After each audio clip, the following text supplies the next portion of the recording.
Ngomongin lensa untuk foto portrait, ini favorit gue.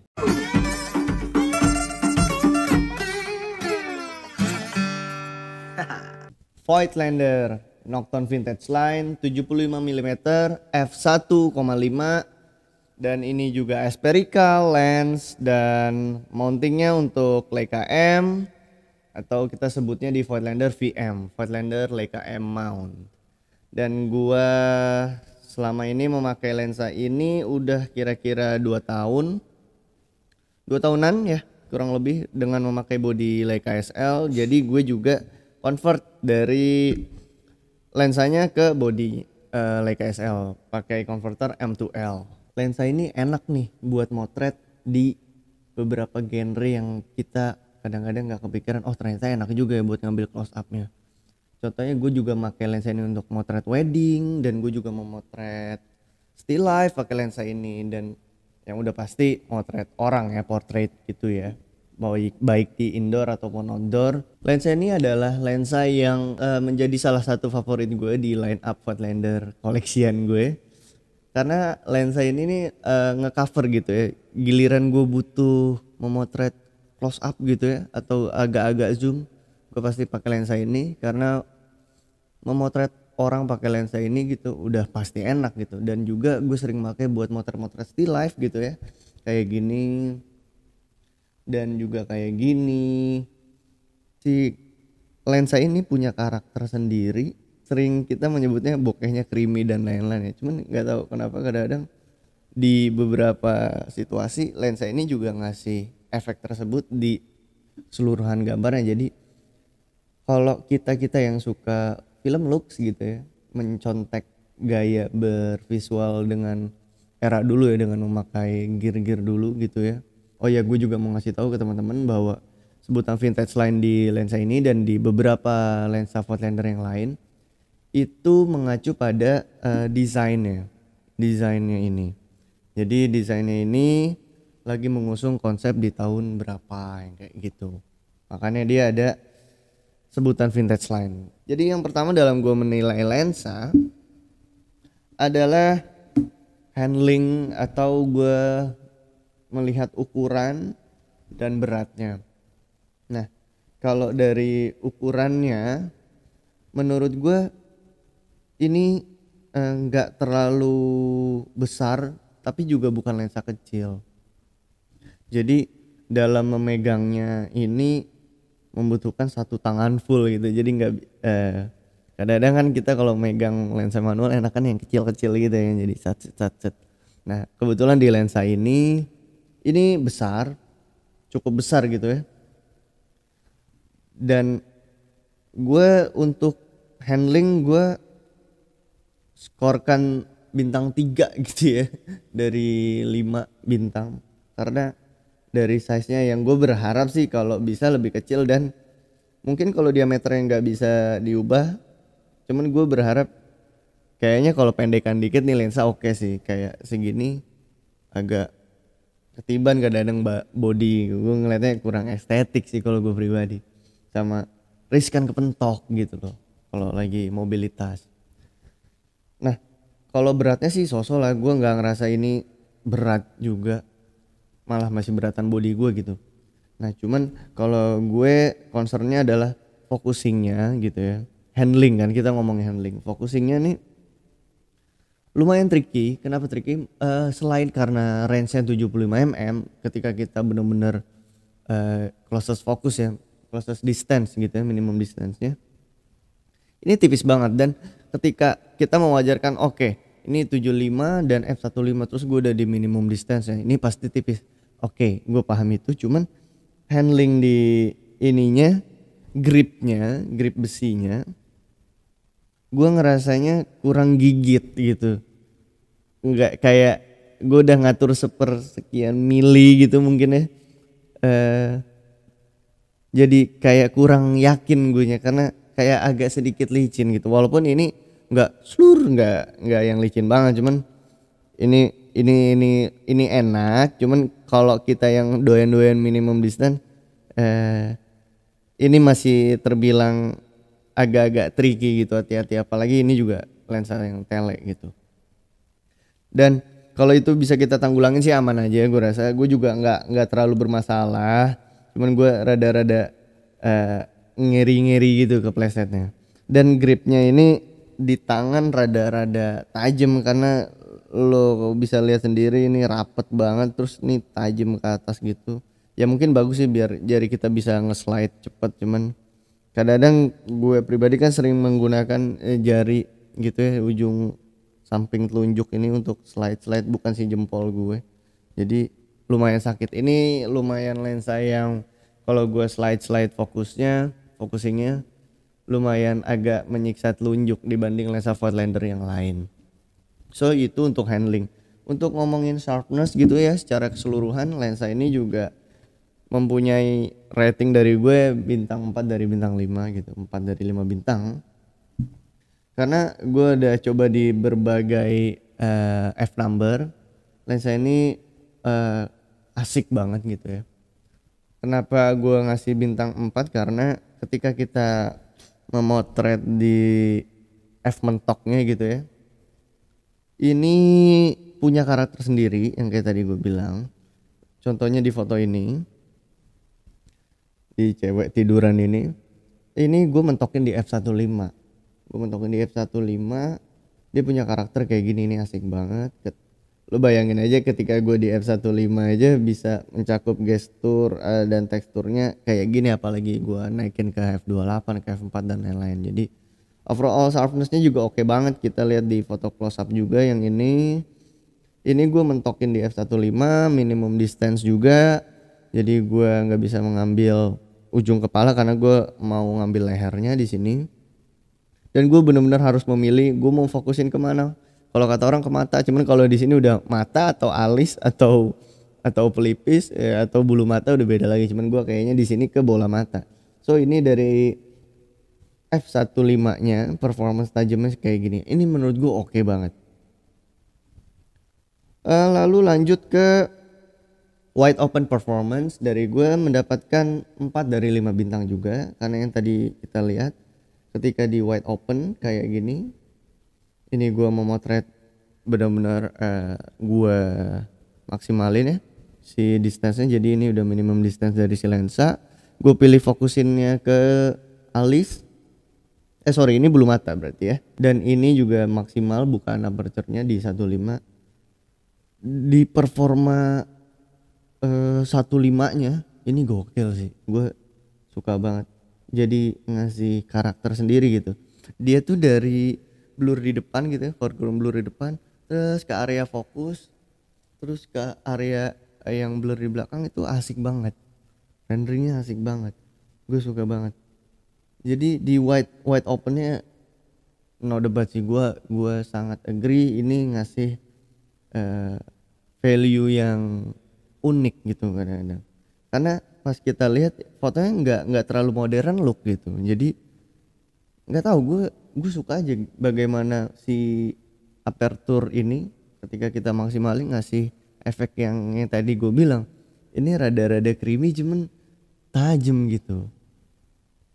Lanjut ke penilaian yang berikutnya, distorsi ya. Kalau ngomong distorsi, gue di sini tentunya ngasih 5 bintang ya dari 5, karena iya, yang pertama di range 75 aman lah untuk bahas-bahas distorsi, itu masih aman. Dan ini ada foto yang gue bener-bener gue deketin nggak ada distorsi juga gitu. Kayak misalnya foto yang ini, yang tadi yang kita lihat, ini aman banget, nggak ketarik sama sekali gitu. Jadi itu aja untuk distorsi. Lanjut ke chromatic aberration, ini juga salah satu perdebatan yang sering ditanya-tanya ketika mau beli lensa. CA-nya oke nggak, CA-nya oke nggak gitu. Oke, gue ada foto untuk ini, bener-bener kayaknya merepresent kasus CA ya harusnya. Karena backgroundnya ini adalah sumber cahaya gitu ya. Di sini kebetulan kalau nggak salah ini refleksi dari air danau gitu, jadi terang gitu. Dan gue cari exposure untuk wajah si wanita ini gitu. Dan seperti yang kita lihat, biasanya lensa-lensa dengan CA yang ngawur gitu ya, Ini di pinggiran rambut karena kan ini kontras banget kan dari putih ke rambut warna gelap gitu ya. Biasanya ini akan ada warna-warna tuh, warna Thanos tuh, warna ungu ya kan, atau kadang-kadang warna hijau gitu. Nah di sini gue bisa bilang ini aman banget gitu. Jadi gue pribadi untuk CA di lensa ini bintang 4. Lalu gue juga ada penilaian kontras rendering atau bagaimana lensa ini merender kontras gitu ketika di situasi-situasi subjek atau objek yang kita foto melawan cahaya. Dan gue ada foto juga, ini adalah di case yang sama. Ini masih oke banget untuk kontras renderingnya. So gue untuk kontras rendering di lensa ini mungkin menurut gue ini tuh karena ada elemen spherical di dalam lensanya. Jadi untuk kontras atau merender kontras ini lensa udah pasti oke banget. Kayak yang kita lihat di sini, ini wanita berdiri di atau di depan sumber cahaya ya, di depannya atau membelakangi sumber cahaya. Harusnya kalau lensa-lensa yang nggak aspherical ini rada-rada hazy gitu ya, atau yang apa sih berkabut gitu tuh. Ini lensa ini tajam terus, tabrak terus dia, jadi oke banget. Jadi bintang 5 itu dari gue untuk kontras renderingnya. Dan juga mengenai render selain kontras, gue pribadi selalu melihat color rendering. Color rendering dari lensa ini juga mempunyai bintang 5 dari gue, dari 5 bintang. Ini fotonya. Seperti yang kita lihat ini siang bolong lah ya, atau kalau di Bekasi nyebutnya tengari. Nah, ini memotret ini biasanya ketika udah siang bolong gini di bukan ini gua rasa juga di F15 nih, gua paksain aja gitu, gue pengen tahu performance-nya. Harusnya warnanya sedikit kabur biasanya kalau lensa-lensa yang non aspherical karena udah terlalu banyak cahaya yang memantulkan di bidang-bidang kayaknya, atau kayak daun itu nggak secara baik bisa diproduce warnanya. Cuman kalau di lensa-lensa spherical gue sangat percaya ini oke banget. Jadi bisa dibilang apa yang kita lihat mata hampir mirip dengan yang didapat oleh si lensa ini gitu kepada kamera kita mengenai warnanya. Jadi oke banget untuk color renderingnya. Lanjut yang ke nggak tahu yang keberapa. Ini tentang karakter si blurnya. Ini juga salah satu aspek ya dalam kita membeli lensa, khususnya lensa manual. Blurnya gimana? Blurnya muter, blurnya mabok kali muter. Atau blurnya kotak, blurnya segitiga. Nah, ini kita bahas di sini. Lensa ini si Voigtlander Nokton Vintage Line 75mm f1.5 spherical VM ini panjang banget.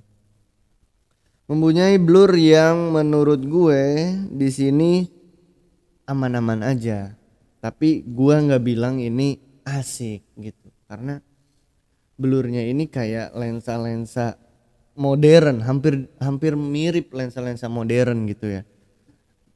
Dari karakter dia membulatkan si bokeh gitu ya, gua ngelihatnya nggak terlalu antik gitu.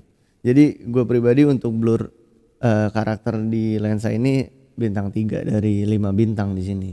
Lalu yang selanjutnya sebelum terakhir poin penilaian kita adalah flare. Jadi ya banyak ya pemuja-pemuja flare di Nusantara ini ya.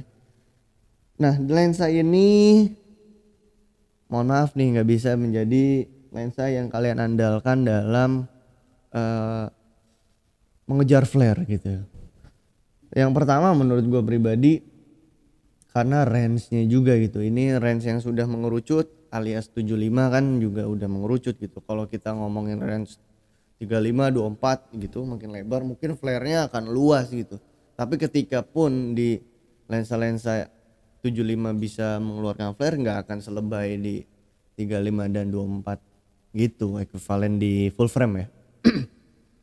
Jadi untuk 75 yang ini dari Voigtlander, gue pribadi punya 2 bintang untuk performa flare-nya. Seperti yang bisa kita lihat di foto ini. Ini foto yang gua bener-bener cari nih angle-angle yang kira-kiranya bisa menghasilkan flare karena berbenturan dengan pinggiran lensa gitu ya dalam derajat yang mungkin 45 kali ya.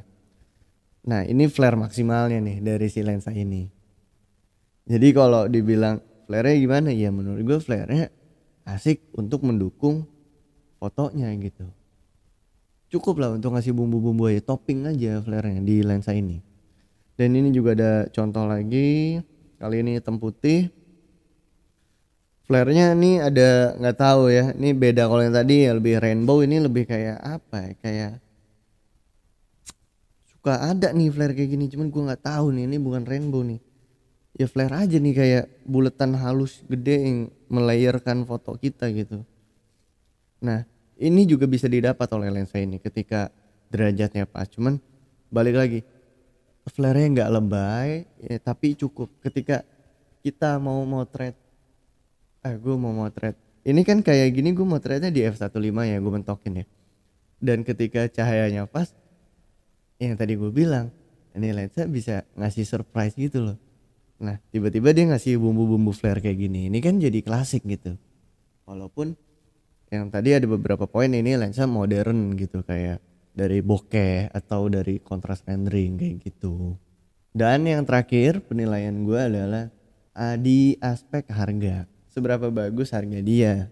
Tentunya kalau lensanya udah bagus banget, cuman kalau harganya menurut kita nggak bagus, ini dalam artian mahal, overpriced, kan juga tentunya nggak jadi pilihan kita dalam membeli lensa kan. Cuman gue punya bintang 5 untuk harga lensa ini. Menurut gue harga yang beredar sekarang adalah bulan Maret 2022. Lensa ini dibanderol dengan harga sekitar 15 jutaan. Dan menurut gue 15 juta untuk lensa yang seperti ini, performa yang kayak tadi gue bilang, gue bakalan beli gitu. Ketika gue adalah yang menonton review ini, gue sih bakalan beli gitu. Gue pengen nyoba banget. Dari semua aspek, ini adalah summary-nya. Nah, kalian udah bisa putuskan sendiri nih, apakah lensa ini menjadi lensa yang harus dimiliki di lain hari, atau kita mau lihat lagi lensa lain. Itu balik lagi ke kalian.